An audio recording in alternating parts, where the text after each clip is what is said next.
Good morning. देखिए देखिए operating system में प्रोसेस मैनेजमेंट वाला टॉपिक हम डिस्कस कर रहे थे। और इस प्रोसेस मैनेजमेंट में देखो, अभी तक हम लोगों ने कि प्रोसेस क्या होती है और प्रोसेस से संबंधित जो एट्रीब्यूट आपके डिफाइन होते हैं उसके बारे में पढ़ा। और इसके अलावा हम लोगों ने पिछली क्लास में जो शेड्यूलिंग एल्गोरिथम आपके आती है उसके बारे में पढ़ा था। तो हमेशा याद रखिए, जब भी किसी भी प्रोसेस की बात की जाए तो प्रोसेस के बारे में हमने कहा कि प्रोग्राम अंडर एग्जीक्यूशन, कि कोई भी प्रोग्राम जो एग्जीक्यूशन में होता है, कोई भी कोड जिसे रन किया जा रहा है, या कोई भी डेटा जिस पर किसी तरह की प्रोसेसिंग की जा रही है, उन सभी को हम किस नाम से जानते हैं? प्रोसेस कहते हैं। तो आपको हमेशा याद रखना, जब भी प्रोसेस की बात हो रही है तो प्रोसेस कौन सी मेमोरी में रन होते हैं? प्राइमरी मेमोरी या सेकेंडरी मेमोरी? प्राइमरी या सेकेंडरी?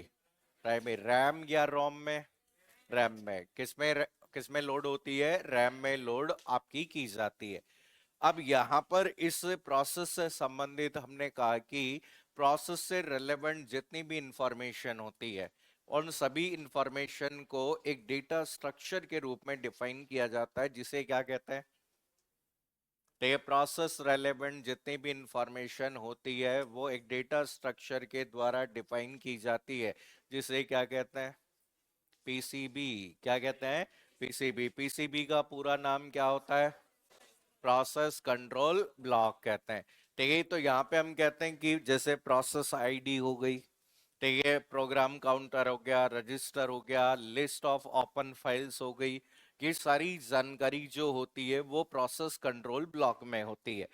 ठीक है, इसके अलावा हम लोगों ने पढ़ा था कि यहाँ पे जब भी किसी भी प्रोसेस की बात की जाए तो प्रोसेस एग्जीक्यूशन के दौरान एक स्टेप से दूसरी स्टेप, हम कहते हैं एक आपका फेज से दूसरे फेज मूव करती है। और जनरली जो स्टेट ट्रांजिशन डायग्राम की बात होती है उसमें टोटल कितनी स्टेट होती है? पांच। ठीक है, जब भी कोई प्रोसेस क्रिएट होती है तो कौन सी स्टेट में होती है? कौन सी? New state. कौन सी स्टेट में? न्यू से। ठीक है, प्रोसेस को जब आपके मेन मेमोरी में अलोकेट किया जाता है तो कौन सी स्टेट होती है? कौन सी? रेडी। ठीक है, इसके बाद में हम कहते हैं प्रोसेस को सीपीयू अलोकेशन करने के बाद वो कौन सी स्टेट में? कौन सी? रनिंग में। अगर रनिंग के दौरान टाइम क्वांटम एक्सपायर हो जाए तो वापस कौन सी? रेडी में आ जाती है। और रनिंग के दौरान एग्जीक्यूट हो जाती है तो कौन सी में? एग्जिट में। ठीक है, रनिंग के दौरान अगर किसी इनपुट आउटपुट की रिक्वेस्ट आती है तो कौन सी में? वेटिंग में भेज दिया जाता है। इसके अलावा हम कहते हैं कि आजकल दो एडिशनल स्टेट और यूज होती है, जिन्हें कौन सी स्टेट कहते हैं? सस्पेंडेड रेडी और सस्पेंडेड वेटिंग। तो याद है कि न्यू स्टेट से आपकी रनिंग, न्यू स्टेट से रेडी स्टेट में लेकर जाने वाले आपके शेड्यूलर को क्या कहते हैं? ठीक है, एलटीएस, लॉन्ग टर्म शेड्यूलर। ठीक है, और उस दौरान जो भी आपकी प्रोसेस होती है उन्हें क्यू में रखा जाता है, जो कि कौन सी है? कौन सी? Job queue. पहले किस में होती है? Job queue. यह क्वेश्चन है, जॉब क्यू से रेडी क्यू में कौन ले जाता है? Long term scheduler. और रेडी क्यू से रनिंग स्टेट में कौन ले जाता है? Short term scheduler. ठीक है, स्वैप आउट होने वाली जो प्रोसेस होती है उन्हें मैनेज करने वाला कौन? Long term scheduler. ठीक है, अगर टाइम क्वांटम एक्सपायर हो जाता है तो प्रेजेंट प्रोसेस को, ठीक है, हम कहते हैं स्टॉप करके दूसरी प्रोसेस को आपका लोड करते हैं। ये कार्य कौन करता है? डिस्पैचर। कौन करता है? डिस्पैचर। और ये प्रोसेस क्या कहलाती है? Context switching. क्या कहलाती है? कॉन्टेक्स्ट से। टाइम क्वांटम अगर कम होगा तो कॉन्टेक्स्ट स्विच ज्यादा होगी या कम होगी? ज्यादा होगी। टाइम क्वांटम ज्यादा होगा तो कॉन्टेक्स्ट स्विच क्या होगी? कम होगी। ठीक है, आपके सीपीयू शेड्यूलिंग की बात की जाए तो सीपीयू शेड्यूलिंग करने वाला शेड्यूलर था, जो कि कौन सा है? Short term scheduler. आपके पास जितनी भी एल्गोरिथम होती है वो दो भागों में डिवाइडेड है, कौन कौन सी? प्रिमिटिव और नॉन प्रिमिटिव। अगर कोई प्रोसेस आपके रेडी क्यू से रनिंग क्यू में जाने के बाद डायरेक्ट एग्जिट होती है, वो कौन सी होती है? Non primitive. ठीक है, सबसे साधारण प्रकार की नॉन प्रिमिटिव एल्गोरिथम कौन सी थी? एफसीएफएस। एफसीएफएस का पूरा नाम क्या था? First come first serve. ठीक है, फर्स्ट कम फर्स्ट सर्व में क्राइटेरिया क्या होता है? Arrival time. जो प्रोसेस सबसे पहले आएगी वही प्रोसेस सबसे पहले जाएगी। ठीक है, हम कहते हैं कि अगर पहली प्रोसेस का आपका अराइवल टाइम या फिर पहली प्रोसेस का बस टाइम बहुत ज्यादा होता है, अगर पहली प्रोसेस का बस टाइम ज्यादा हो तो रिमेनिंग प्रोसेस का average waiting time, average turn around time बढ़ जाता है। इस प्रभाव को क्या कहते हैं? Conway effect. क्या कहते हैं? Conway effect. ठीक है, तो सबसे एफिशिएंट प्रकार की एक नॉन प्रिमिटिव एल्गोरिथम होती है, जो कि कौन सी है? सबसे किफायती नॉन प्रिमिटिव एल्गोरिथम कौन सी है? एसजेएफ। एसजेएफ का पूरा नाम शॉर्टेस्ट ऑफ फर्स्ट। क्राइटेरिया क्या होता है? ठीक है, अराइवल टाइम के साथ क्या देखा जाता है? बस टाइम भी देखा जाता है। ठीक है, इसमें ऐसा यहाँ पे एसजेएफ का प्रिमिटिव मोड कौन सा है? एसजेएफ का प्रिमिटिव मोड कौन सा है? एसआरटीएफ। एसआरटीएफ का पूरा नाम shortest remaining time first. FCFS का प्रिमिटिव मोड कौन सा है? कौन सा? Round robin. राउंड रॉबिन में किसी भी प्रोसेस को किस आधार पर एग्जीक्यूट किया जाता है? Time quantum. टाइम क्वांटम पर आधारित ऑपरेटिंग सिस्टम क्या कहलाते हैं? Time sharing. क्या कहलाते हैं? टाइम शेयरिंग ऑपरेटिंग सिस्टम कहलाते हैं। ठीक है, आपके सबसे लंबे बर्स्ट टाइम के आधार पर प्रोसेस का एग्जीक्यूशन क्या कहलाता है? एलजेएफ। एलजेएफ का प्रिमिटिव मोड कौन सा होता है? एलआरटीएफ। ठीक है, अगर हमें अलग अलग, हम कहते हैं अलग अलग क्यू बनाकर उन्हें प्रायोरिटी के आधार पर एग्जीक्यूट करने वाली एल्गोरिथम को क्या कहते हैं? Multi level feedback, multi level Q. लेकिन मल्टी लेवल क्यू में हम कहते हैं कि एक प्रॉब्लम अराइज होती है, जिसे क्या कहते हैं? स्टारवेशन। किसी भी प्रोसेस का इनडेफिनेट वेटिंग टाइम क्या कहलाता है? स्टारवेशन। इस समस्या को दूर करने के लिए एक नई एल्गोरिथम बनाई गई थी, जो कि कौन सी थी?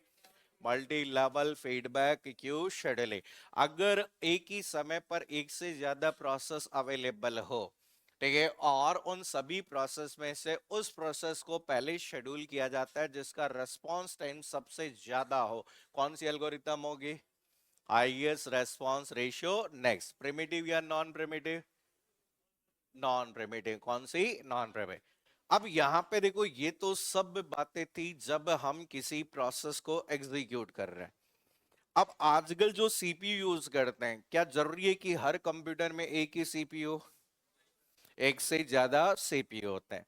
एक से ज्यादा सीपीयू है, उस कंसेप्ट को क्या कहा जाता है? मल्टी प्रोसेसिंग कहते हैं। अब देखो, एक कंसेप्ट है, वैसे एडवांस पार्ट आता है, जिसे हम आपका नाम देते हैं प्रोसेस सिंक्रोनाइजेशन।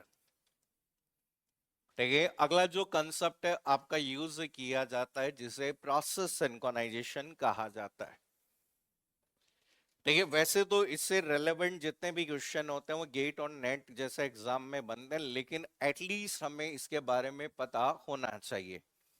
देखिए, सबसे पहले ये समझो कि सिंक्रोनाइजेशन की आवश्यकता क्यों होती है। भाई, आज हम कहते हैं कि प्रोसेस सिंक्रोनाइजेशन है क्या, या क्यों हमें यहां पर जरूरत होती है। तो यहां पर को आपके ऑपरेटिंग सिस्टम के अंतर्गत जितनी भी प्रोसेस होती है, ठीक है, आपकी प्रोसेस दो तरह की होती है। ठीक है, हम कहते हैं अकॉर्डिंग टू सिस्टम प्रोसेस जो होती है वो दो तरह से आपकी निर्धारित होती है।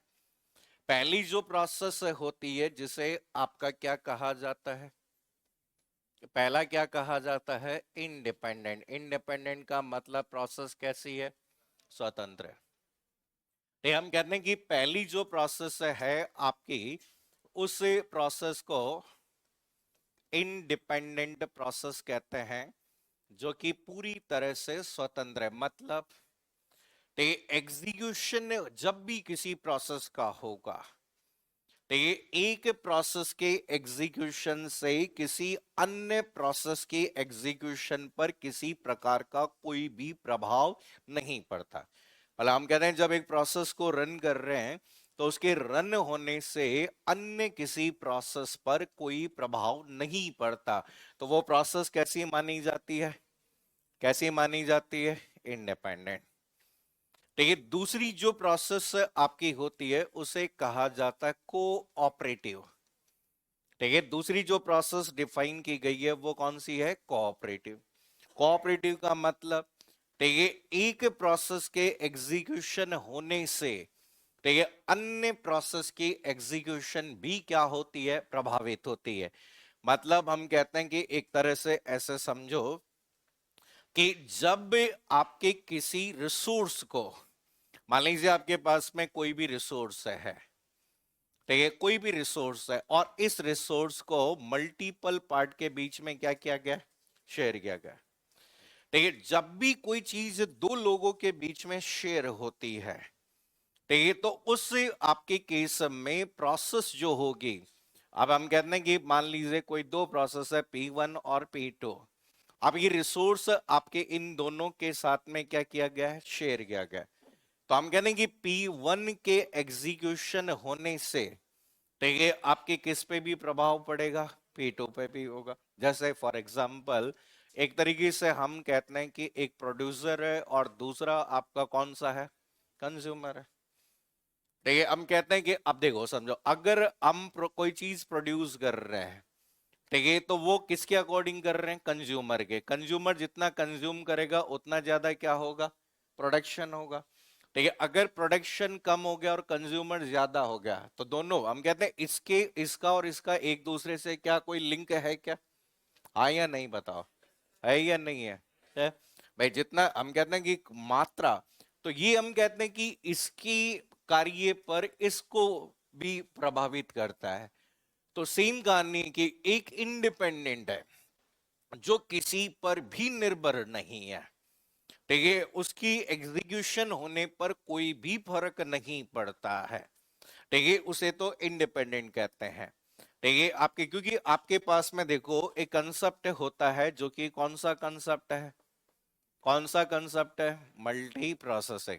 अब मल्टी प्रोसेसर में जैसे P1 processor, P2 processor, P3 और P4, आपके पास में चार प्रोसेसर हैं ऐसा समझो। लेकिन आपके पास में मेमोरी जो होती है वो केवल एक ही तो होती है मेमोरी। अब इस मेमोरी में आपके चार प्रोसेस हो सकती है, तो ऐसा कोई भी प्रोसेस हो सकती है। तो यहां पर हम कहते हैं कि इन चार प्रोसेस को एक साथ एग्जीक्यूट कर रहे हो, एक साथ एग्जीक्यूशन करना क्या कहलाता है? मल्टी प्रोसेस है। लेकिन वो रिसोर्स तो शेयर करेगी। तो यहाँ पे आपके जैसे फॉर एग्जांपल और भी बहुत सारी चीजें, जैसे बैंकिंग सेक्टर में देखा होगा, ठीक है, बैंकिंग सेक्टर में देखा होगा आपके सेम अकाउंट पर एक जना क्या कर सकता है? डेबिट, और दूसरा जना उसी समय क्या कर लेता है? क्रेडिट। अगर इन दोनों को मैनेज नहीं करेंगे तो एक वर्ड आपने सुना होगा, ये कौन सी स्टेट में चला जाएगा? इनकंसिस्टेंट। डीबीएमएस अगर आपने पढ़ा हो तो डीबीएमएस में आपने एक प्रॉपर्टी पढ़ी होगी acid, atomicity, consistency, isolation and durability. ठीक है, तो यहां पर हमेशा ध्यान रखिए कि आपके दो तरह से प्रोसेस है, और जब आपकी कोऑपरेटिव प्रोसेस होती है, ठीक है, एक प्रोसेस के एग्जीक्यूट होने से दूसरी प्रोसेस प्रभावित होती है, तो हमें इन्हें आपस में मैनेज करना पड़ता है, और यही मैनेज करना जो कहलाता है वो क्या कहलाता है? प्रोसेसिंग। भाई जैसे समझो, आज आप यहाँ पे कहते हैं कि 7 बजे आना है, तो आपको अपनी घड़ी का टाइम किसके अकॉर्डिंग मैनेज करना पड़ेगा? यहाँ की क्लॉक के अकॉर्डिंग। आप अगर अपनी क्लॉक को पीछे ले जाओगे तो यहाँ पे उस समय नहीं उपलब्ध हो पाओगे। तो इसलिए हम कहते हैं वो आपस में मिलान करना, कि आप दोनों एक दूसरे पे निर्भर है, क्योंकि क्लास यहां शुरू होगी तभी तो आप क्लास ले पाओगे, तो आप क्लास तभी ले पाओगे जब यहां से शुरू होगी। तो यहाँ पे क्लॉक को आपस में सिंक्रोनाइज किया जाता है। तो हम कहते हैं कि कोई भी टास्क, देखिए, आप जब भी दो शेयर कर रहे हैं, जैसे शेयर कर रहे हैं, जैसे फॉर एग्जांपल रेलगाड़ी है, अगर आपने अपनी घड़ी को उस रेलगाड़ी के समय के साथ सिंक्रोनाइज नहीं किया तो क्या होगा? ठीक है, मेरे पहुंचने से पहले रेल जा चुकी थी। भाई यही होगा कि भाई आपका टाइम आपस, क्योंकि आप दोनों, आप जो भी जना है वो ट्रेन और आपने एक दूसरे के बीच में शेयर किया है, तो ये हमेशा ध्यान रखना है। तो यहां पे लिख लो, हेडिंग डालिए प्रोसेस सिंक्रोनाइजेशन।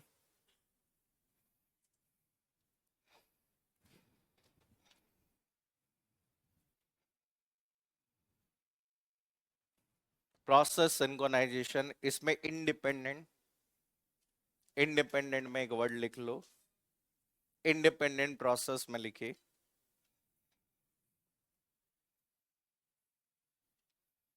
अब तुम इस बार की स्थिति देख सकते हो। इस बार मैंने कल चेक किया रिकॉर्ड, इस बार टोटल ऑफलाइन में एडमिशन है 1437, और टेस्ट देने कितने आते हैं? 437। पिछली बार 2700 एडमिशन थे, टेस्ट देने आते थे कितने? 4700। इतना डिफरेंस है। तो ये मौका है आपके पास में, ठीक है। और इसमें तो 437 में ऑनलाइन वाले इंक्लूडेड हैं, ऑफलाइन मतलब जो टेस्ट सीरीज के स्टूडेंट अलग, कम से कम भी ऐसे होंगे 100 150 तो जिन्होंने पैसे देके टेस्ट सीरीज ले रखी है, वो सारे रेगुलर आते हैं क्योंकि पैसे देके लिए उन्होंने। आप सोच के देखो इस बार कि, और अभी भी आप देखोगे कि अभी भी कोई सीरियसनेस अभी भी नहीं है, ठीक है। और अगर मान लो गलती से ये एग्जाम टाइम पे हो गया, ठीक है, भाई अभी तक तो भाई कोई वो नहीं है ना, ठंडा पड़ा है माहौल, एकदम कुछ भी नहीं है। और एक दिन आया और ऐसे आ गया एकदम से, शाम को गए और पता चला नोटिफिकेशन आ गया, कभी भी हो सकता है। और उस समय आप ये देखो, मान के मैं कह रहा हूं ना, ये 3600 पोस्ट भी खाली चली जाएगी, इसमें से मुश्किल से 2600 पोस्ट भरेगी, ये इससे ज्यादा नहीं भरेगी अगर ये चीजें अगर आप देखो तो, क्योंकि इस बार बहुत मुश्किलें हैं। क्योंकि देखो, अगर आप सिलेक्शन लेना चाहते हो, अभी तो ज्यादातर जने एलडीसी में लग रहे हैं, और आप ये भी देख सकते हो कि अभी जैसे फोर्थ ग्रेड का जो है उसमें 36,000 अभी तक जो डेटा है कल तक का, 36,000 लोगों ने डीवी नहीं करवाया। मतलब हम डीवी चल रहे हैं ना, 5 गुना 4 गुना जितने भी बुलाए, उसमें से अभी तक डेटा है उसके अकॉर्डिंग 36,000 लोगों ने अपना क्या नहीं करवाया? डीवी नहीं करवाया। तो मतलब यहाँ पर उसमें भी सीटें खाली चली जाएगी, ले देंगे लास्ट में 54,000 में, ठीक है कि भाई वैकेंसी इतनी है। तो अब आपको यहाँ पर थोड़ा सा ध्यान रखना पड़ेगा, और आप अगस्त के हिसाब से ही तैयारियां करिए। देखिए, ये मत भ्रमित मत होइए, अंतिम समय में जो सवाल प्रैक्टिस करिए, जितने क्वेश्चन सॉल्व कर सकते हो उतने सवाल करिए। अब एक चीज बताओ कि भाई ये अप्रैल तो चला गया, देखिए मई जून जुलाई 3 ही महीने हैं। अब 3 महीने अगर मान लो कि आपने पढ़ लिए और नौकरी लग गए, तो इससे अच्छी बात क्या हो सकती है? ये अगर मेरे ये मानना है कि भाई 3 4 महीने अगर अपने ने अच्छे से पढ़ाई कर ली और नौकरी लग गए, तो कितना अच्छा अवसर हमारे पास में है, ठीक है। अगर नहीं लगे तो अफसोस। ये जो वर्ड आता है ना, काश, काश में पढ़ लेता, क्योंकि आज के समय में आपने जिस पे भी भरोसा कर रखा है वो आपके साथ हमेशा कभी भी नहीं है। चाहे दोस्तों की बात कर, कोई दोस्त साथ में नहीं रहता, ये सच है, ठीक है। तो ये थोड़ा सा समझिए, ठीक है, क्योंकि आपको खुद के लिए नहीं पढ़ना, आपको अपने घर वालों के हालातों को सही करने के लिए पढ़ना है, ठीक है। ये मैं कई बार कहता हूं, ये आप पर निर्भर करता है कि आपके घर वाले कब तक नौकरी जाएंगे, कब तक काम धंधा करेंगे, ये आप पर निर्भर करता है, ठीक है। अगर आप चाहेंगे तो जल्दी से नौकरी लग जाएंगे, आप जितना जल्दी नौकरी लग जाओगे उतना, अब तो 8वां वेतन आयोग लगने वाला है, तनख्वाह करीब करीब 75,000 हो जाएगी अनुदेशक की। इतना पैसा क्या करोगे तुम? हैं क्या करोगे इतने पैसे का? है, है? अरे बहुत है ये क्योंकि क्या होता है कि सरकारी मास्टर सरकारी मास्टर की एक खास बात होती है, सरकारी मास्टर बनते ही वो इस दुनिया का सबसे कंजूस आदमी बन जाता है। अब तुम्हारे गांव में पोस्टिंग लगी होगी, कहाँ खर्च करोगे? ना कोई पिज्जा मिलता है वहां, ना कोई बर्गर मिलता है, ना कोई जीटी है, ना कोई डब्ल्यूटीपी है। ले देख के चारों तरफ गाय भैंसे बकरियां हैं, है? भाई सच बात है। और ले दे के अगर घर में बढ़िया छाछ राबड़ी पियो, है है बढ़िया, पैसा लगेगा ही नहीं। अब आप सोचो ना, आपको लगता है कि प्राइवेट सेक्टर में जो काम करते हैं उनकी कोई बचत है? कोई बचत नहीं है। या प्राइवेट सेक्टर में जो ये कंपनियों में सॉफ्टवेयर इंजीनियर नेटवर्क इंजीनियर बने हुए 1-1 लाख रुपए जिनकी महीने की तनख्वाह है, वो हर महीने की 20-25 तारीख तक घर वालों से 10-20 हजार रुपए मंगवाते ही मंगवाते हैं। वो बहुत महंगा है। आप देखो ना कि मुंबई में, बेंगलोर में, नोएडा में, गुड़गांव में रहना कितना महंगा है। कुछ बचता ही नहीं है। यहाँ पे 1.5-2 लाख रुपए तो आपके नॉर्मल सी चीजें हैं वहां पे, रहन सहन। फिर आप देखिए हर सैटरडे को सेक्टर 29 में पार्टी में चले गए, उड़ गए 10 हजार। है, है? क्योंकि है? अरे ये खूब पार्टी, मैं कहता हूँ देखो, मैं क्या कहता हूँ, खूब पार्टी करो, खूब घूमो, लेकिन अगस्त के बाद, ये 15 अगस्त मतलब सच में आजादी होनी चाहिए। मतलब ये होता ना कि वो पैसा, खूब मजा है कि भाई यहाँ पे होता है कि भाई बढ़िया पैसा है, खुद भी करो मुझे भी बुलाओ, है? है और क्या है? देखो इंडिपेंडेंट में लिख लो, एक पॉइंट है,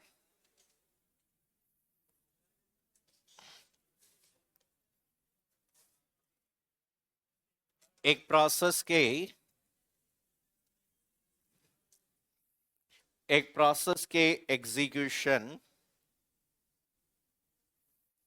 एक प्रोसेस का एग्जीक्यूशन, एक प्रोसेस का एग्जीक्यूशन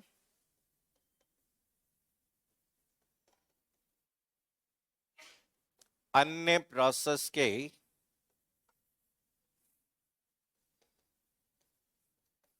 अन्य प्रोसेस के अन्य प्रोसेस के एग्जीक्यूशन को अन्य प्रोसेस के एग्जीक्यूशन को प्रभावित नहीं करता है। अन्य प्रोसेस के एग्जीक्यूशन को प्रभावित नहीं करता है। मतलब यहाँ पे प्रोसेस इंडिपेंडेंट वह कहलाती है जिसके एग्जीक्यूशन होने से किसी अन्य प्रोसेस के एग्जीक्यूशन पर कोई भी प्रभाव नहीं पड़ता। जैसे मान लो कि आपने वर्ड प्रोसेसिंग एप्लीकेशन चला रखी है, ठीक है, आप उस वर्ड पे काम कर रहे हो, एकदम से आपको याद आया कि मुझे आपका गाना सुनना है, तो आपने वीएलसी प्लेयर को चला दिया। बताओ वीएलसी प्लेयर के चलाने से वर्ड की एप्लीकेशन पर कोई प्रभाव पड़ा क्या? नहीं पड़ा। ये आपका कहलाता है प्रोसेस कैसी? इंडिपेंडेंट। लेकिन एक पर्टिकुलर फाइल है, उस फाइल को आपने एमएस पेंट में ओपन कर रखा है, ठीक है, जैसे आप कहते हो फोटो एडिटिंग करनी है इसलिए उसने आपने उसे आपके एमएस पेंट में ओपन कर रखा है। सेम फाइल को आपने किसी दूसरी आपकी एप्लीकेशन में ओपन किया हुआ है, ठीक है। अब आप यहां पर आप उस फाइल में उस फाइल को डिलीट करना चाहते हो, क्या फाइल प्रॉपर तरीके से डिलीट कर सकते हैं क्या? नहीं। आपने देखा जैसे डिलीट करने का प्रयास करते हैं तो वो कहता है कि पहले उस फाइल को बंद करो, क्योंकि वो अन्य किसी एप्लीकेशन में उपयोग में ली जा रही है। तो हम कहते हैं कि उसके रन, इस तरीके से हम कहते हैं कि दो प्रोसेस एक साथ चल रही है। तो हम कहते हैं कि एक तरह से हमेशा याद रखिए, जब किसी चीज को दो लोगों के बीच में शेयर किया जाता है, देखिए दो लोगों के बीच में जब भी शेयर किया जाता है तो उस समय यहाँ पे एक प्रोसेस के रन होने से, ठीक है, दूसरी प्रोसेस भी क्या होती है, प्रभावित होती है।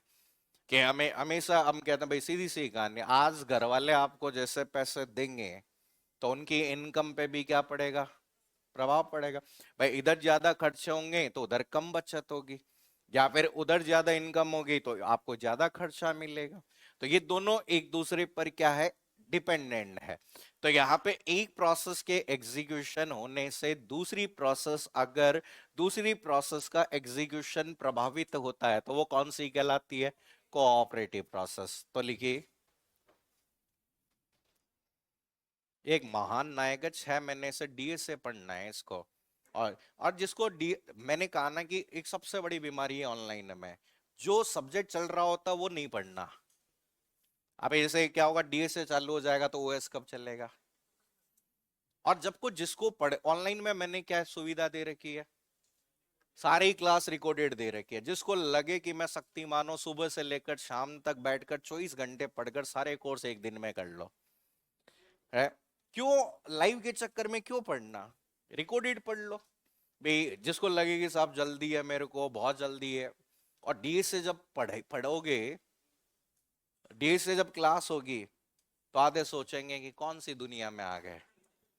डी से इस पूरे सिलेबस का सबसे टेक्निकल सब्जेक्ट है, अगर सबसे टेक्निकल, सबसे गंदे वाला सब्जेक्ट। ठीक है, जैसे इंजीनियरिंग में हमने खूब पढ़ने का प्रयास किया, और लेकिन लास्ट में हम अड़ोसी पड़ोसी से क्या कहते थे, उत्तर बता दे, नीचे उत्तर लिख के बीच की स्टेप हम ही वो कर देते थे, +a - b, ऐसे करके बीच में उत्तर आना चाहिए, a+b, ऐसे जो भी आता था ना, C D*, बस ये प्रीफिक्स पोस्टफिक्स इनफिक्स, ये मैं बोलाऊं कि अगर प्री ऑर्डर इन ऑर्डर इनके सवाल आए ना, तो आप पूरे टाइम, ये इसके दाएं आएगा तो इसके ये बाएं आएगा, ये बाएं आएगा तो इसके दाएं नहीं आएगा, ये दाएं आएगा तो इसके बाएं आएगा, ये ट्रेवल्सल एल्गोरिथम। सबसे ज्यादा मतलब इसमें सबसे बड़ी चीज क्या है, इसमें सवाल छोटा होता है और जवाब के लिए पूरा करना पड़ता है। अब ग्राफ है, किसमें कौन सा ग्राफ, ग्राफ मैं बता रहा हूं ना, ग्राफ टॉपिक, ग्राफ ग्राफ की एक पूरी किताब आती है। तो इसलिए हम जो पढ़ रहे हैं पहले उसको पढ़ना बहुत जरूरी है, जिसको नहीं पढ़ा, मैं हमेशा यही तो कहता हूं कि जो नहीं आया उसका क्या टेंशन, जो चला गया उसकी टेंशन मत लो, जो नहीं आया उसकी टेंशन मत लो, हमेशा किस में चलो, वर्तमान, वर्तमान में चलोगे तो कभी कोई दिक्कत नहीं आएगी। ठीक है, लेकिन अगर आप सोचो कि मैं ये भी पढ़ लूं, वो भी पढ़ लूं, ऐसे भी पढ़ लूं, ठीक है, तो फिर पार नहीं पड़ेगी। मैंने हमेशा से शुरू से एक चीज समझाई है आप लोगों को, कम पढ़ो लेकिन अच्छे से पढ़ो। पूरा पढ़ के भी क्या कर लोगे। देखिए कई लोग हैं जिन्होंने तुम्हारी क्लास में बैठे होंगे 3 3 बार कोर्स हो लिया, नंबर देख लो तुम। कोर्स करने से नहीं होता है, पढ़ने से होता है। ठीक है, इसलिए थोड़ा सा आप टाइम दे। अभी अदीप राज सर अभी कुछ काम में लगे हुए हैं इसलिए नहीं, अदीप राज सर आएंगे 2 2 घंटे क्लास लेंगे, 15 दिन में डीएसए खत्म, लो क्या हो जाएगा। लेकिन जिसको जल्दी लगे वो पहले क्या कर लो, रिकॉर्डेड पढ़ लो। इसलिए हमने लाइव कोर्स में, सब कोर्स में ऑफलाइन बैच की ही क्या दी है, रिकॉर्डेड क्लास। बस उसमें अंदर केवल कितना सा क्या आएगा, पहले मैं काले शर्ट में पढ़ा रहा था, आज काले में पढ़ा रहा हूँ, पहले लाल में पढ़ा दिया होगा, बस यही अंतर है। ठीक है, बाकी कोई अंतर थोड़ी आता है। 1857 की क्रांति कितनी बारी पढ़ लो, है देखो समझो। तो यहाँ पे लिखो इसमें कोऑपरेटिव, कोऑपरेटिव में लिखो एक प्रोसेस,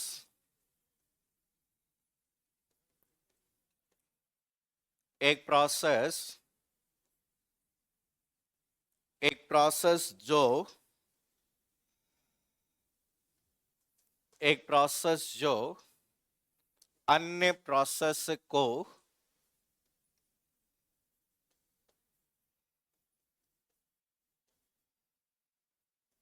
अन्य प्रोसेस को या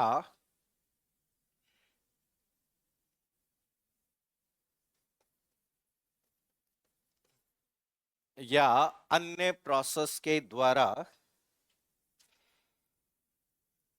अन्य प्रोसेस के द्वारा, अन्य प्रोसेस के द्वारा एग्जीक्यूशन के दौरान, एग्जीक्यूशन के दौरान, एग्जीक्यूशन के दौरान प्रभावित होती है, एग्जीक्यूशन के दौरान प्रभावित होती है। मतलब या तो अगर बात करें खुद किसी दूसरी प्रोसेस को प्रभावित कर रही है, या फिर अगर बात करें आपकी किसी दूसरी प्रोसेस से क्या हो रही है, प्रभावित हो रही है। ठीक है, तो ऐसी जो प्रोसेस होती है वो आपकी कौन सी कहलाती है, कोऑपरेटिव कहलाती है। ठीक है भाई, हम कहते हैं ना हमारी जिंदगी में क्या, या तो हम किसी से प्रभावित हो रहे हैं या कोई हमें प्रभावित कर रहा है? तो दोनों ही केस में हम कहते हैं कि कौन सा कहलाता है, कोऑपरेटिव। ठीक है, तो यहां पर इसलिए हम कहते हैं कि अगस्त तक इंडिपेंडेंट रहना बहुत जरूरी है। किसी भाई अगर आप प्रभावित हो रहे हो तो फिर आप क्या होगा, शेयरेबल वेरिएबल बन जाओगे। है? नेक्स्ट पॉइंट लिखिए, प्रोसेस सिंक्रोनाइजेशन का मतलब।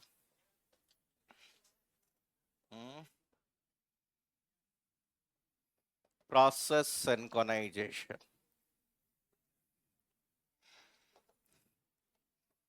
लिखिए प्रोसेस सिंक्रोनाइजेशन में लिखिए,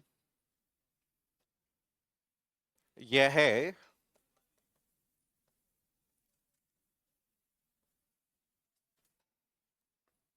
यह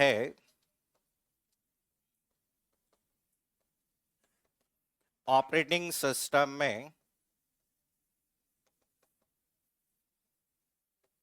यह ऑपरेटिंग सिस्टम में, ऑपरेटिंग सिस्टम में एक पद्धति होती है, मैकेनिज्म। ऑपरेटिंग सिस्टम में एक पद्धति होती है, एक पद्धति होती है जिसका उपयोग,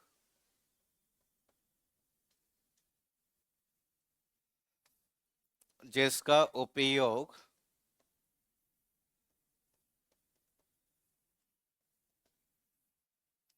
जिसका उपयोग एक से अधिक,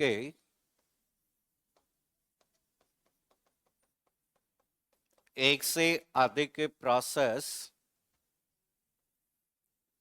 एक से अधिक प्रोसेस, एक से अधिक प्रोसेस के,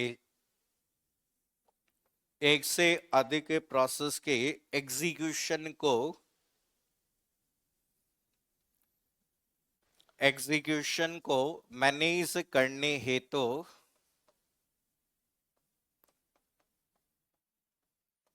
मैनेज करने हेतु किया जाता है, मैनेज करने हेतु किया जाता है, जो जो शेयर किए गए, जो शेयर किए गए रिसोर्सेज तक, शेयर किए गए संसाधनों तक, शेयर किए गए संसाधनों तक पहुंच बनाती है, शेयर किए गए संसाधनों तक पहुंच बनाती है। मान लीजिए कोई रिसोर्स है जो आपका शेयर किया गया है, अब उस रिसोर्स को एक्सेस जब करते हैं तो एक से ज्यादा प्रोसेस वो चाहती है कि मुझे भी वो रिसोर्स मिले, क्योंकि अगर वो रिसोर्स मिलेगा तो ही वो कोई ऑपरेशन को क्या कर पाएगी, परफॉर्म कर पाएगी। जैसे समझो, मान लीजिए आपने दो प्रिंट कमांड दे दी, अब दोनों ही प्रोसेस प्रिंट करना चाहती है, लेकिन वो प्रोसेस प्रिंट तभी कर पाएगी जब उस प्रिंटर को क्या किया जाएगा, प्रिंटर को क्या किया जाएगा, रिलीज किया जाएगा, उसको क्या किया जाएगा, फ्री किया जाएगा भाई, तभी तो हो पाएगा। ठीक है, तो नेक्स्ट पॉइंट लिखिए, प्रोसेस सिंक्रोनाइजेशन,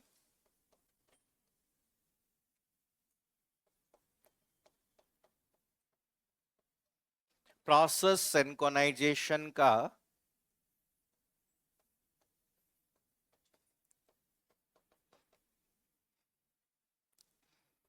प्रोसेस सिंक्रोनाइजेशन का मुख्य उद्देश्य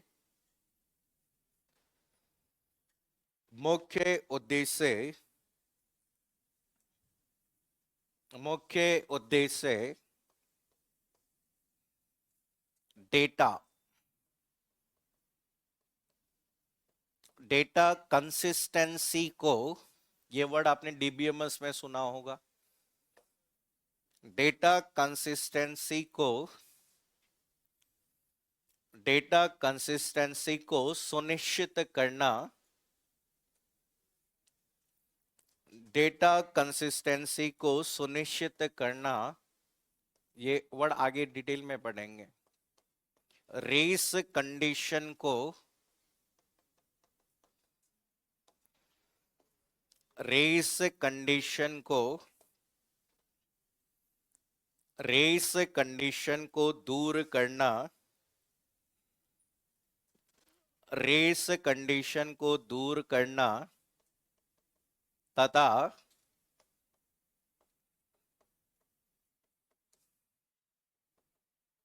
तथा एक मल्टी प्रोसेस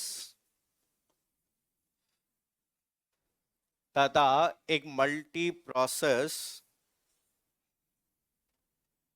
एक मल्टी प्रोसेस सिस्टम में,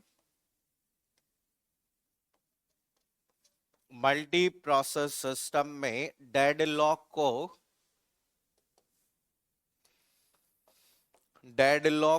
दूर करना होता है,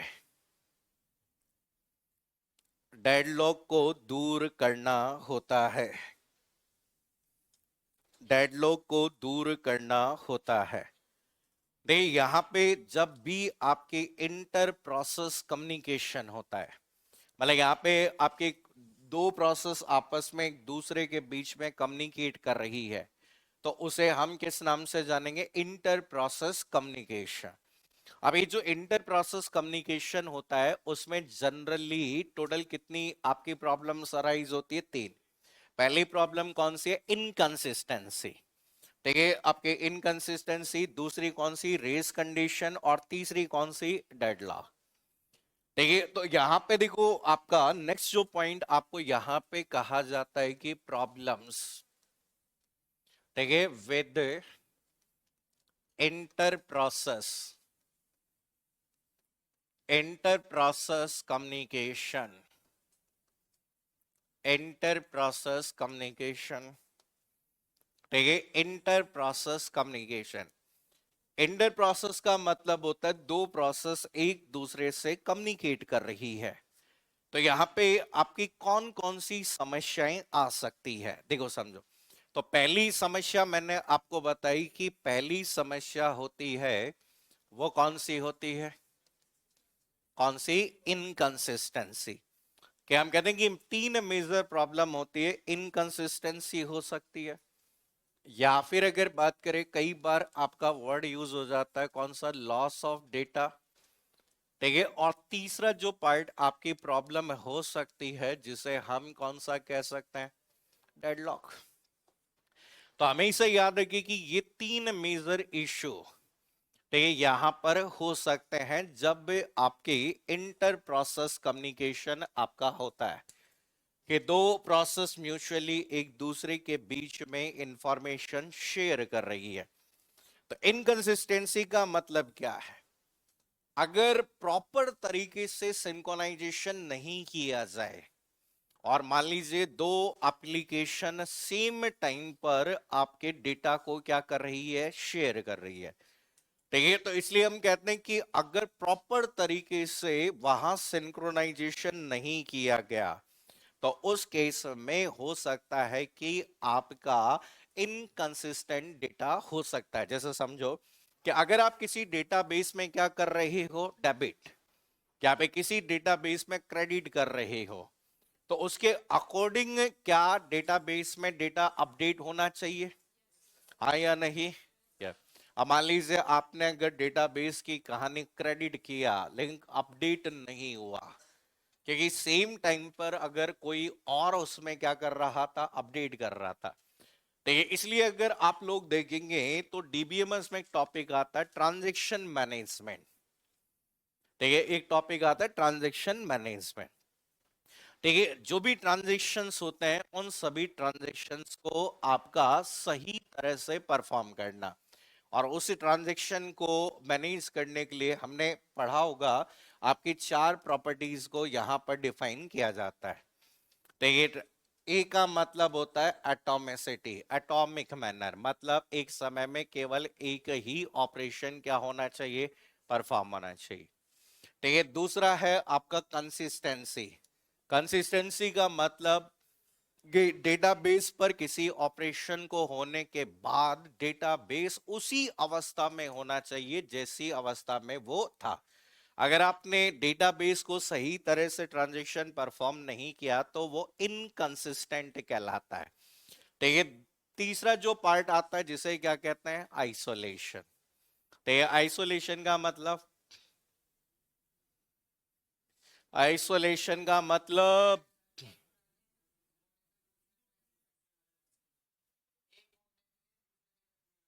आइसोलेशन का मतलब होता है अलग करना। ठीक है, हम कहते हैं कि अगर आप एक ऑपरेशन परफॉर्म कर रहे हो तो उस समय वो दूसरे पे कोई आपका प्रभाव नहीं डाले। ड्यूरेबिलिटी का मतलब, ठीक है, जो भी चेंजेस किए हैं वो तब तक रहने चाहिए जब तक हम उसमें किसी तरह का कोई बदलाव नहीं कर देते। ड्यूरेबल हम कहते हैं तब तक रहने ही चाहिए, आप डिलीट नहीं कर देते तब तक डेटा कहाँ रहना चाहिए, डेटाबेस में। तो सेम कहानी है इनकंसिस्टेंसी। अगर सही तरह से सिंक्रोनाइजेशन नहीं किया गया, ठीक है, सही तरह से सिंक्रोनाइजेशन नहीं किया गया तो आप एक ऐसी अवस्था में चले जाएंगे जहां पर किसी भी तरह के ऑपरेशन जो परफॉर्म करेंगे उसके बाद जो भी डेटा मिलेगा वो या तो अनरिलायबल कहलाएगा या फिर कैसा कहलाएगा, गलत कहलाएगा। पर जैसे समझो भाई, आप सिंक्रोनाइजेशन कर रहे हैं क्यों कर रहे हैं, जब किसी चीज को शेयर किया गया है। तो यहाँ पे इनकंसिस्टेंसी में एक पॉइंट लिख लो, पहला लिखो इनकंसिस्टेंसी में,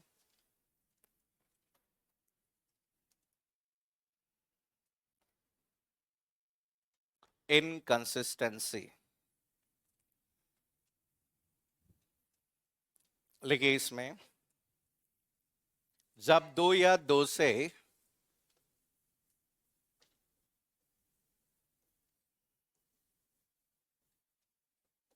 जब दो या दो से अधिक प्रोसेस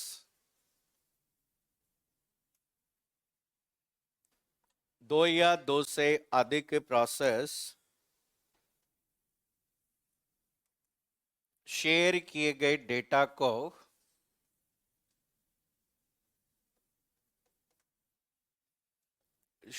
शेयर किए गए डेटा को एक ही समय पर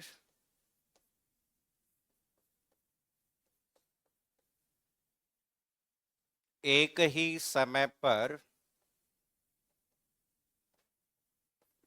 एक ही समय पर बिना सिंक्रोनाइजेशन के बिना सिंक्रोनाइजेशन के बिना सिंक्रोनाइजेशन के शेयर करते हैं तो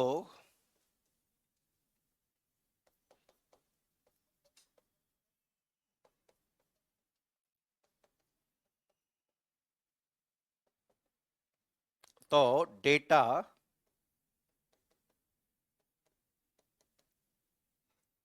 डेटा के कॉन्फ्लिक्ट होने की, कॉन्फ्लिक्ट का मतलब होता है इंटरफेयर करना भी बोल सकते हैं, डेटा के कॉन्फ्लिक्ट होने की,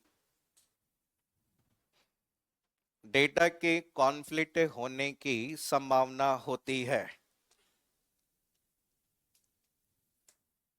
मान लीजिए हम कहते हैं कि जैसे फॉर एग्जांपल आपने किसी डेटा को चेंज किया। अभी अगर हम कहते हैं कि कोई डेटा आप चेंज कर रहे हैं, अगर आपने सही तरह से सिंक्रोनाइज करके डेटा चेंज नहीं किया है, ठीक है, जैसे ही डेटा चेंज करते हैं तो आपका पुराने वाला जो डेटा होता है उस पर वैल्यू को क्या किया जाता है, ओवरराइट किया जाता है। क्या किया जाता है, ओवरराइट। भाई जैसे आप जैसे मान लो कि प्रोग्रामिंग में इंटीजर ए आपका कॉमा बी ऐसे कर रहे हो, ठीक है, तो आप जब वैल्यूज जब है हम यूज कर रहे हैं प्लस प्लस ए यूज कर रहे हो, ठीक है, तो उस केस में हमेशा हम ए वेरिएबल क्या किया गया है, शेयर किया गया है। ठीक है, आप जैसे आगे आप यूज करोगे sum equals to A plus आपका क्या यूज करोगे बी, तो मतलब यहां पर उस केस में क्या कर रहे हो आप, इनिशियली ए एक वेरिएबल मेमोरी में बना जिसकी वैल्यू 1024 थी, कुछ भी मतलब एड्रेस था। अब इनिशियली हमने कोई वैल्यू ले ली, जैसे मान लो कि अगर स्टैटिक इनिशियलाइजेशन होता तो जैसे मान लो A equals to 2 B equals to 3, तो इनिशियली ए में क्या होता 2, लेकिन यही वेरिएबल अब मल्टीपल हम कहते हैं आगे शेयर किया गया अगले ऑपरेशन में, तो उसमें यहां पर कौन सा इंक्रीमेंट है, प्री इंक्रीमेंट। आपने पढ़ा नहीं कि प्री इंक्रीमेंट और पोस्ट इंक्रीमेंट, पहले वैल्यू को क्या करो बढ़ाओ और फिर उसको क्या कर दो मेमोरी में एलोकेट कर दो। तो यहां पर अगर यहां प्रॉपर तरह से अपडेट नहीं होगा तो यहां पर जो वैल्यू होगी, ठीक है, तो वो वैल्यू अगर पुरानी वैल्यू लेगा 2 + 3 लिया तो आंसर कितना है 5, क्या ये आंसर सही है, गलत है। भाई क्यों गलत है, क्योंकि आपने इस पे ऑपरेशन परफॉर्म होने के बाद भी इसको क्या नहीं किया, अपडेट नहीं किया। तो इसलिए हम कहते हैं कि आपका ऐसा करने से, ठीक है, हम कहते हैं कि पॉसिबिलिटी ऑफ, ठीक है, हम कहते हैं कि पॉसिबिलिटी ऑफ इनकरेक्ट, ठीक है, हम कहते हैं कि इनकरेक्ट डेटा, डेटा कैसा होगा, गलत। तो अगर डेटा ही गलत मिला तो वो कैसा कहलाएगा, इनकंसिस्टेंट। हम कहते हैं कि यहां पर हम ऐसा भी कह सकते हैं कि इसको इस तरीके से भी बोल सकते हैं कि डेटा डेटा में बिकम, ठीक है, बिकम अनरिलायबल, अनरिलायबल या आपका इनकरेक्ट। डेटा जो होगा वो या तो अविश्वसनीय हो जाएगा और या फिर उसे कैसा माना जाएगा, गलत माना जाएगा। तो ये फर्स्ट जो पॉइंट होता है जिसे हम किस नाम से जान सकते हैं, इनकंसिस्टेंट। अब इसके बाद में हम कहते हैं loss of data. Loss of data का मतलब जब एक से ज्यादा प्रोसेस अगर सेम टाइम पर किसी चीज को अपडेट करने का प्रयास करती है, तो उस समय ये संभावना होती है कि हम जो डेटा अपडेट कर रहे हैं वो प्रॉपरली क्या नहीं हो, अपडेट नहीं हो, और उसकी वजह से जो डेटा आप उस फाइल में अपडेट करना चाहें वो अपडेट नहीं हो। भाई जैसे इसलिए हम कहते हैं कि भाई एक जना अगर अपना ऑपरेशन परफॉर्म कर रहा है तो जब तक वो कंप्लीट नहीं हो जाए तब तक दूसरा जना उस पर किसी ऑपरेशन को परफॉर्म नहीं करना है। भाई आप देखो, सेम टाइम आप सेम टाइम पर रीड कर रहे हो और सेम टाइम पर क्या कर रहे हो, राइट। एक जना फाइल में सेम टाइम पे रीड कर रहा है और सेम टाइम पे राइट कर रहा है, हो सकता है ना रीड एक फाइल में रीड हो रहा है एक राइट हो रहा है, या फिर एक ही टाइम राइट हो रहा है रीड हो रहा है, हो सकता है कि राइट और क्या हो रहा है, राइट। तो अगर हम कहते हैं इसके राइट होने से पहले आप राइट करने का प्रयास कर रहे हो, ठीक है, तो यहां पर हम कहते हैं कि दोनों ही ऑपरेशन एक ही फाइल पर एक ही समय पे किया जा रहा है। तो हम कहते हैं कि भाई एक ऑपरेशन परफॉर्म कंप्लीटली हो जाए तो ही हम दूसरे ऑपरेशन को परफॉर्म करें, नहीं तो इसकी वैल्यू अपडेट होने से पहले अगर हम सेम डेटा पर ऑपरेशन परफॉर्म करेंगे तो ये जो उत्तर आएगा या जो भी ऑपरेशन आपका रिजल्ट आएगा वो कैसा होगा, गलत होगा, हो सकता है डेटा लॉस में। इसलिए हम यहाँ पे ट्रांजैक्शन मैनेजमेंट का यूज करते हैं। डीबीएमएस में आप पढ़ोगे ट्रांजैक्शन मैनेजमेंट और कॉन्करेंसी कंट्रोल, पढ़ा है कॉन्करेंसी कंट्रोल। कॉन्करेंसी भाई आज डेटाबेस की एक विशेषता होती है जिसका नाम क्या होता है, कॉन्करेंट एक्सेस। कॉन्करेंट एक्सेस का मतलब सेम डेटाबेस को एक ही समय पे कितने लोग काम में ले सकते हैं, मल्टीपल। किसी भी ब्रांच में जाओ वो अकाउंट खोल के बैठ जाता है आपका। लेकिन अगर सेम टाइम पर दोनों ही लोग अगर दो अलग अलग ब्रांचों में या तो क्रेडिट कर रहे हैं या डेबिट कर रहे हैं या एक क्रेडिट या डेबिट कर रहा है, अगर उसे प्रॉपर तरीके से सिंक्रोनाइज नहीं किया गया तो हो सकता है क्रेडिट होने के बाद भी वैल्यू अपडेट ना हो। आप देखो कई बार होता है ना कि पैसे जमा करा दे लेकिन अकाउंट में दिख ही नहीं रहे।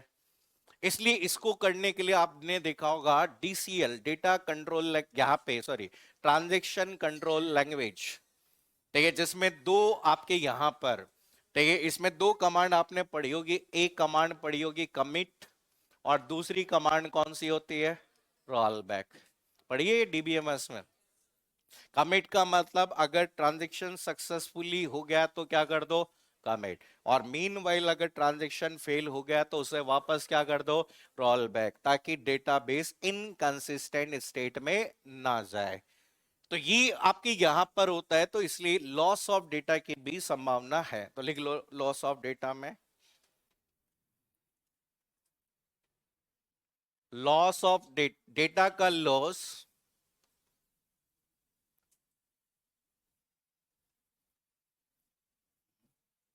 डेटा का लॉस तब होता है,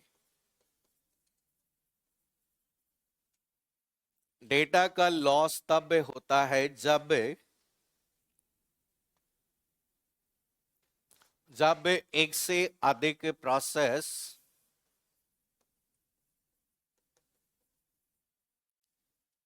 जब एक से अधिक प्रोसेस, एक से अधिक प्रोसेस शेयर किए गए, शेयर किए गए, शेयर किए गए रिसोर्स, शेयर किए गए रिसोर्स को, शेयर किए गए रिसोर्स को बिना समन्वय, कोऑर्डिनेशन, शेयर किए गए रिसोर्स को बिना समन्वय के राइट या मॉडिफाई करने का,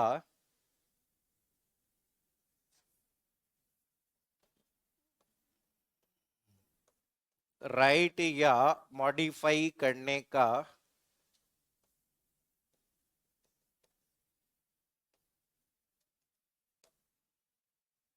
मॉडिफाई करने का प्रयास, राइट या मॉडिफाई करने का प्रयास करती है, प्रयास करती है, प्रयास करती है। मान लीजिए आपने किसी प्रोसेस, कोई प्रोसेस अपना काम कर रहा है, ठीक है, और उस प्रोसेस के कंप्लीट होने से, तुम सुधरोगे नहीं ना? हाँ, तुम दोनों को ही बोल, तुम्हें पता रहता है किसको बोल रहा हूं मैं? हम्म? हाँ, इधर, इसको इसको बोलो, हाँ खड़ा हो ये। हाँ, अरे तुम्हें ही बोल रहा हूँ, तुम्हारे बगल में जो है खड़ा करो इसको, हाँ। हम्म। क्या बातें कर रहे हो? अब ये मत बोलना कुछ नहीं। हम्म। कुछ नहीं तो कुछ तो कर रहे होंगे बातें, हैं?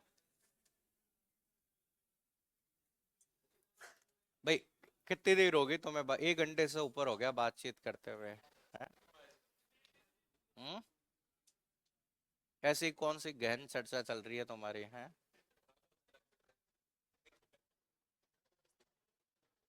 इंडिपेंडेंट और कोऑपरेटिव प्रोसेस क्या होती है?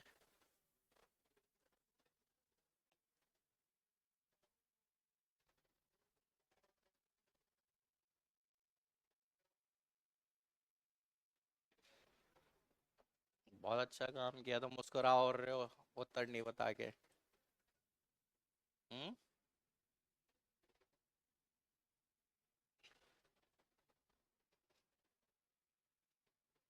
बोलो।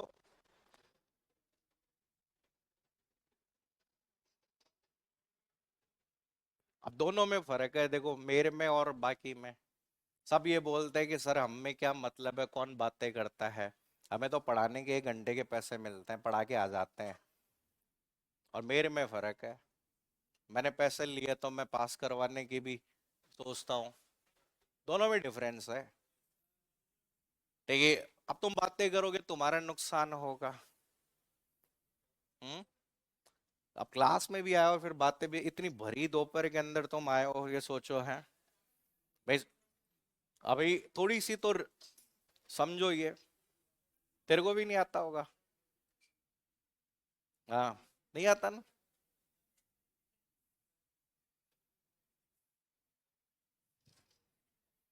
सम, समझो है। देखो तो बैठ जाओ बैठ जाओ, क्या बोलो अब मैं तुम्हें है।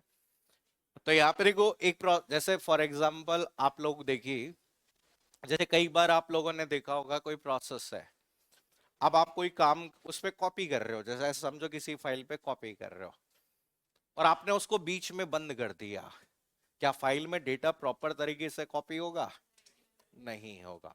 मतलब हमने क्या किया, एक फाइल को, एक फाइल पे जो ऑपरेशन परफॉर्म कर रही थे उसे कंप्लीट होने से पहले ही ते हमने क्या कर दिया, क्लोज कर दिया। कई बार हमने देखा होगा ना कि हम एक ही फोल्डर में दो आपके डेटा को कॉपी कर रहे हैं, लेकिन आपने पहले वाले कंप्लीट होने से पहले ही दूसरे वाली फाइल को रन करना शुरू कर दिया, तो क्या होगा, पहले वाला जो डेटा अपडेट हो रहा था वो आधा होगा या पूरा होगा? आधा। और जब आधा डेटा होगा तो डेटा लॉस हो गया भाई। मैं कई बार आपने देखा होगा ना कि कई बार कई फाइलें आप देखते हो तो फाइल में आधा ही डेटा मिलता है, ठीक है, तो हम कहते हैं पूरी डेटा हमें नहीं मिल पाता है। तो हमें इसे याद रखना कि कहा जाता है कि इसमें, कि हम कहते हैं कि एक एक प्रोसेस के कंप्लीट होने से पहले पहले इसे इसे स्टॉप करने से डेटा लॉस या करप्ट हो जाता है, करप्ट हो जाता है, डेटा लॉस या करप्ट हो जाता है। तो ये आपने, हम कहते हैं कि खत्म ही नहीं हुआ और उससे पहले आपने उसको बंद कर दिया तो डेटा लॉस होगा या फिर क्या होगा, करप्ट होगा। अब देखो डेडलॉक, अगला जो पार्ट आता है जिससे डेडलॉक, ये डेडलॉक हम वैसे बहुत डिटेल में टॉपिक पढ़ेंगे। डेडलॉक का मतलब क्या है, आपने कहा कि जैसे रिसोर्स, जैसे मान लीजिए P1 एक प्रोसेस है, ठीक है, और इस P1 की जब बात करें तो P1 को आपका रिसोर्स असाइन कर दिया गया है, कौन सा, R1, ठीक है, R1 रिसोर्स असाइन कर दिया गया है, ठीक है। यहाँ पे हम कहते हैं कि, और लेकिन R1 की बात करें तो P1 रिक्वेस्ट कर रहा है कौन से रिसोर्स की, R1 की, और R1 रिसोर्स अलोकेट कर दिया गया किसको, P2 को। अब रिसोर्स दो के बीच में शेयर हो सकता है। अब ऐसे ही हो सकता है कि P2 इज वेटिंग फॉर कौन सा, R2, ऐसा भी हो सकता है, ठीक है। तो एक तो ये हो सकता है कि मान लीजिए आपने होल्ड कर रहे हो और दूसरे का क्या कर रहे हो, वेट कर रहे हो। या फिर ऐसा भी हो सकता है कि P1 is allocate, P1 is requested for R1, ठीक है, R1 is allocated to P2, ठीक है, P2 is requested for R2 और R2 is allocated to P2। इसे कहते हैं सर्कुलर वेट, ये होता है होल्ड एंड वेट, ठीक है। अब ऐसे समझो, तो हम कहते हैं एक प्रोसेस को, ठीक है, आपने कहा कि रिसोर्स आपस में एक दूसरे के बीच में शेयर कर दिया गया है। अब यहां पर रिसोर्स की जरूरत है लेकिन वो रिसोर्स अवेलेबल नहीं है, वो रिसोर्स हम कहते हैं कि किसी ऐसी प्रोसेस को अलोकेट कर दिया गया है जिसने उसे रिलीज नहीं किया है। भाई हर प्रोसेस को क्या करना पड़ता है, रिलीज करना पड़ता है। भाई आपने कहा ना एग्जिट, एग्जिट का मतलब है रिलीज कर दिया, उसने अपना एग्जीक्यूशन कंप्लीट कर लिया है और जो भी रिसोर्स उसको मिले हुए थे वो सब क्या कर दिया उसने, रिलीज। लेकिन अगर प्रोसेस, अगर आपके एग्जीक्यूशन के बाद भी रिसोर्स रिलीज नहीं करे और सेम आपका रिसोर्स किसी दूसरी प्रोसेस को चाहिए, तो उस केस में प्रोसेस अपना एग्जीक्यूशन कभी भी परफॉर्म नहीं कर पाएगी और इसकी वजह से जो सिचुएशन अराइज होती है वो कौन सी होती है, डेडलॉक। होता नहीं कि a event has to be happen but it never happen, कि घटना घटित होनी थी लेकिन वो घटना कभी भी घटित नहीं हुई, ठीक है। हम कहते हैं कि जैसा हम कह रहे हैं कि कई जने होता नहीं कि साहब, कि कई जने कहते हैं कि जैसे एग्जाम्पल के तौर पे जैसे समझो कि कोई कहे कि नोटिफिकेशन आए तब पढ़ूं मैं, लेकिन नोटिफिकेशन ना आकर सीधे फॉर्म भरवा लिया गया और एग्जाम डेट आ गई। अब कहते हैं ये हो जाए तो मैं ये करूं, ये हो जाए तो ये करूं, लेकिन वो होता ही नहीं है और जब अगर वो नहीं हो पा रहा है तो फिर उसके बाद में हम कहते हैं वो सिचुएशन अराइज होती है, वो कौन सी है? डेडलॉक। देखो, there is a difference between deadlock and, ठीक है, डेडलॉक एंड स्टारवेशन, दोनों में अंतर है। स्टारवेशन जो होता है वो जरूरी नहीं होता डेडलॉक हो। स्टारवेशन का मतलब होता है इनडेफिनेट वेटिंग टाइम, इंतजार। हम कहते हैं एक इंतजार किया जा रहा है। तो होता नहीं कि कई बार हम देखते हैं कि ऐसा फिल्मों में नहीं देखा कि यहाँ पे ते और बताओ तुम्हारे कितने बच्चे हैं, वो कहते तुम्हारे इंतजार में मैंने अभी तक शादी नहीं करी। वुड मतलब वो एक लंबा इंतजार था। ये हो सकता है एक समय के बाद में प्रोसेस क्या हो जाए, रिज्यूम हो जाए, लेकिन डेडलॉक में क्या है? डेडलॉक में वो कभी भी नहीं होगा। आप इंतजार भले ही कर रहे होगा ना, इसका यहाँ पे क्या नाम, ये मिल जाए तो मैं शादी करूं, वो मिल नहीं रही क्योंकि वो किसी और को मिल गई। ये कंडीशन है। ये कंडीशन जो होती है वो कौन सी कंडीशन होती है? डेडलॉक होती है।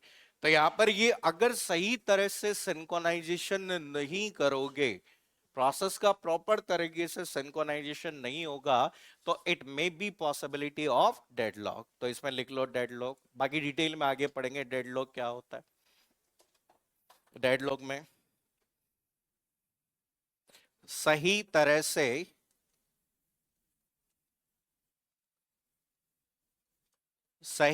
से प्रोसेस सिंक्रोनाइजेशन,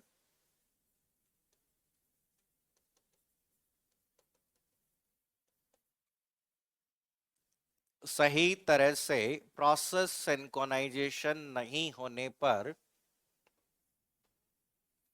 प्रोसेस सिंक्रोनाइजेशन नहीं होने पर डेडलॉक,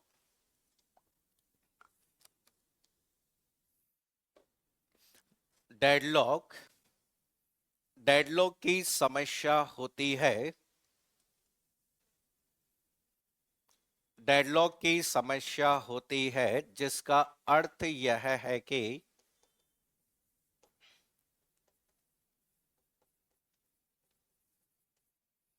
जिसका अर्थ है यह है कि दो या अधिक प्रोसेस, दो या अधिक प्रोसेस, दो या अधिक प्रोसेस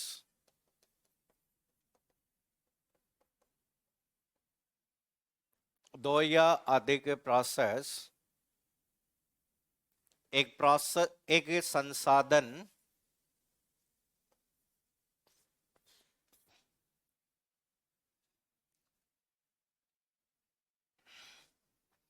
एक संसाधन एक संसाधन के एक संसाधन के एक संसाधन के रिलीज होने की वजह से, एक संसाधन के फ्री होने की वजह से, एक संसाधन के फ्री होने के इंतजार, ऐसे लिखो, एक संसाधन के फ्री होने के इंतजार की वजह से, वजह से वजह से रुक जाती है, वजह से रुक जाती है। मतलब यहाँ पे कोई भी जो प्रोसेस है वो आपका अनरेस्पॉन्सिव हो जाएगी अगर वो कंडीशन, कौन सी कंडीशन हो गई? डेडलॉक। पहले समझो कि आपके एक पुल है, सेम टाइम पे गाड़ी आ गई, इधर से भी गाड़ी आ गई, और दोनों ही अगर बात करें आप पीछे हटने को तैयार नहीं है, तो क्या ये पुल पे से गाड़ी पार कर पाएंगे? नहीं। अगर सही तरह से सिंक्रोनाइजेशन होता तो एक समय में केवल कितनी प्रोसेस जा पाती? एक ही प्रोसेस। तो इसी तरीके से हम कहते हैं कि हम जो रिसोर्सेज हैं, अगर रिसोर्सेज को प्रॉपर तरह से किसी प्रोसेस के साथ सिंक्रोनाइज नहीं किया गया, तो एक प्रोसेस अन्य सभी प्रोसेस वेट करते करते स्टक हो जाती है, ठीक है, और उसकी वजह से जो प्रॉब्लम अराइज होती है उस प्रॉब्लम को क्या कहा जाता है, डेडलॉक कहा जाता है। कि ये तीन मेजर इशू आपके यहां पर आते हैं जो किसमें आते हैं, डेडलॉक में। अब यहां पे देखो आपके एग्जाम में डायरेक्टली सवाल पूछ लिया जाता है कि प्रोसेस कैसी होती है या किस तरीके से हम लोग डिफाइन कर सकते हैं। अब देखो नेक्स्ट देखिए, अगला जो पॉइंट आपको ध्यान रखना है कि रोल ऑफ प्रोसेस सिंक्रोनाइजेशन। ठीक है, हम कहते हैं कि प्रोसेस सिंक्रोनाइजेशन, ठीक है, process synchronization in inter process communication, inter process communication, inter process communication. तो ये हम कहते हैं कि इंटर प्रोसेस जो कम्युनिकेशन होती है, तो ये उसमें सिंक्रोनाइजेशन का क्या रोल होता है, क्या भूमिका आपकी होती है। ठीक है, तो यहां पर इसमें आपको आगे डेफिनेशंस भी बताऊंगा, अभी नाम याद रखना है। जैसे ठीक है, पहला आपका आता है जिसे हम कहते हैं कि प्रिवेंटिंग, ठीक है, प्रिवेंटिंग फ्रॉम आपकी कौन सी कंडीशन, रेज कंडीशन। ये डेफिनेशन आती है आगे, आगे डिटेल में पढ़ेंगे इन डेफिनेशन को। तो हम कहते हैं कि रेस कंडीशन, ये अभी नेम याद रखना, रेस कंडीशन से बचाना, रेस कंडीशन से बचाना। तो ये प्रोसेस सिंक्रोनाइजेशन हम कहते हैं कि पहला जो कारण है वो आपका, तो हम कह रहे हैं कि एक तरीके से हम कहते हैं यह सुनिश्चित करता है कि प्रोसेसर एक समय पे सेम डेटा को एक्सेस ना करे। तो यह सुनिश्चित किया जाता है कि जो भी डेटा आपका एक्सेस किया गया है मल्टीपल प्रोसेस के बीच में, इसे प्रॉपर तरह से सिंक्रोनाइज किया गया है, ताकि अगर बात करें यहां पर इनकंसिस्टेंट रिजल्ट कभी ना आए। तो ये रेस कंडीशन हम बहुत डिटेल में आगे डिस्कस करेंगे। सेकंड जो पॉइंट आपका यहां पर होता है, प्रोसेस आपकी कैसी है, ठीक है, कोऑर्डिनेशन वाली प्रोसेस है, समन्वय है। तो यहां पर हम एक वर्ड पढ़ेंगे आगे, म्यूचुअल एक्सक्लूजन, ये डेडलॉक में भी यूज होता है। ठीक है, म्यूचुअल एक्सक्लूजन का मतलब क्या होता है कि एक समय में केवल एक ही प्रोसेस को कहां जाने देना, क्रिटिकल सेक्शन में। आगे पढ़ेंगे क्रिटिकल सेक्शन क्या। क्रिटिकल सेक्शन वह हिस्सा होता है जहां प्रोग्राम अपने मूल कोड को क्या करता है, एग्जीक्यूट करना है। तो हम कह सकते हैं, आगे पढ़ेंगे डिटेल में कि क्रिटिकल, क्रिटिकल सेक्शन में केवल एक प्रोसेस को, एक प्रोसेस को जानने की अनुमति, मतलब क्रिटिकल सेक्शन वाले पार्ट में जहां प्रोग्राम के कोड का एग्जीक्यूशन होता है, वहां एट ए टाइम केवल और केवल कितनी प्रोसेस जा सके, एक ही। अगर एक ही प्रोसेस क्रिटिकल सेक्शन एग्जीक्यूट करेगी तो दूसरी प्रोसेस को क्या करना पड़ेगा, वेट। तो इसलिए हम कहते हैं इनकंसिस्टेंसी वाली समस्या क्या है, दूर हो सकता है। ठीक है, तीसरा जो पार्ट आपका यहां पर यूज होता है जिसे हम क्या कहते हैं, प्रोसेस कोऑर्डिनेशन। ठीक है, ये आपके सभी रनिंग प्रोसेस के बीच में क्या करती है, समन्वय स्थापित करती है। क्या आप कहते हैं कि आपका वेट फॉर स्पेसिफिक कंडीशन, हम कहते हैं कि इसमें एक तरीके से वेट फॉर स्पेसिफिक कंडीशन। ठीक है, हम कहते हैं कोई भी ऑपरेशन जो परफॉर्म किया जाता है वो किसके बेस पर, आपके इसमें, जैसे प्रोड्यूसर और कंज्यूमर की बात होती है। भाई आप नया कोई चीज प्रोड्यूस तभी करोगे जब कंज्यूमर उसकी क्या करेगा, डिमांड करेगा। ठीक है, तो उनके बीच में समन्वय स्थापित करना क्या आवश्यकता है, डिमांड है तो सप्लाई होगी, सप्लाई आपकी, हम कहते हैं कि डिमांड नहीं होगी तो क्या सप्लाई होगी, क्या नहीं। तो इनके बीच में क्या स्थापित करना, समन्वय स्थापित। ठीक है, इसके बाद में अगली जो भूमिका इसकी होती है जो कि किसमें होती है, डेडलॉक।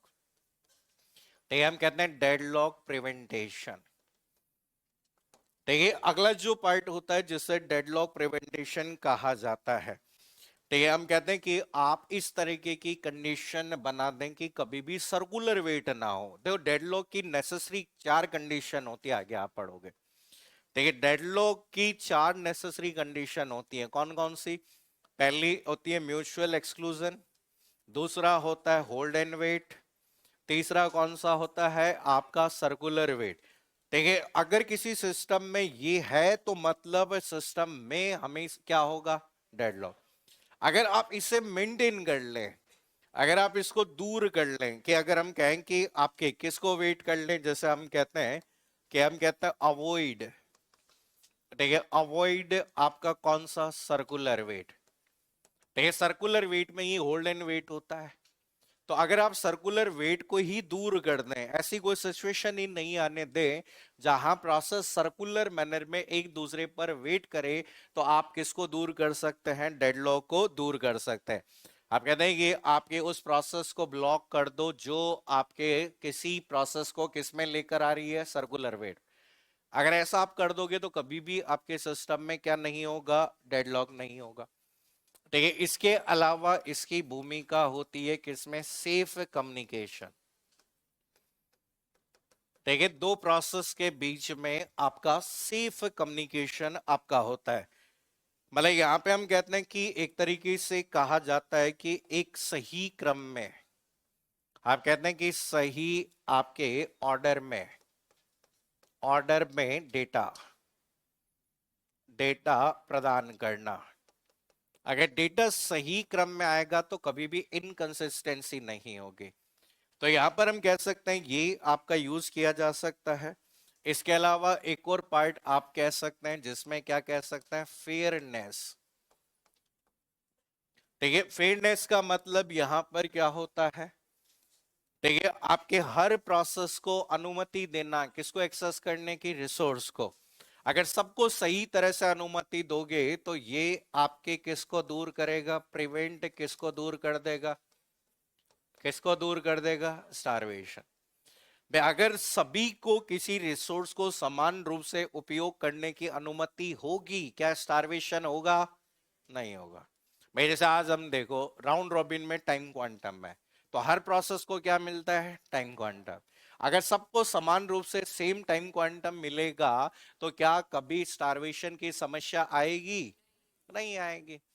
लेकिन अगर आप किसी प्रोसेस को प्रायोरिटी ज्यादा दे दो और किसी प्रोसेस को प्रायोरिटी कम दे दो, तो स्टारवेशन की समस्या होगी या नहीं होगी, होगी।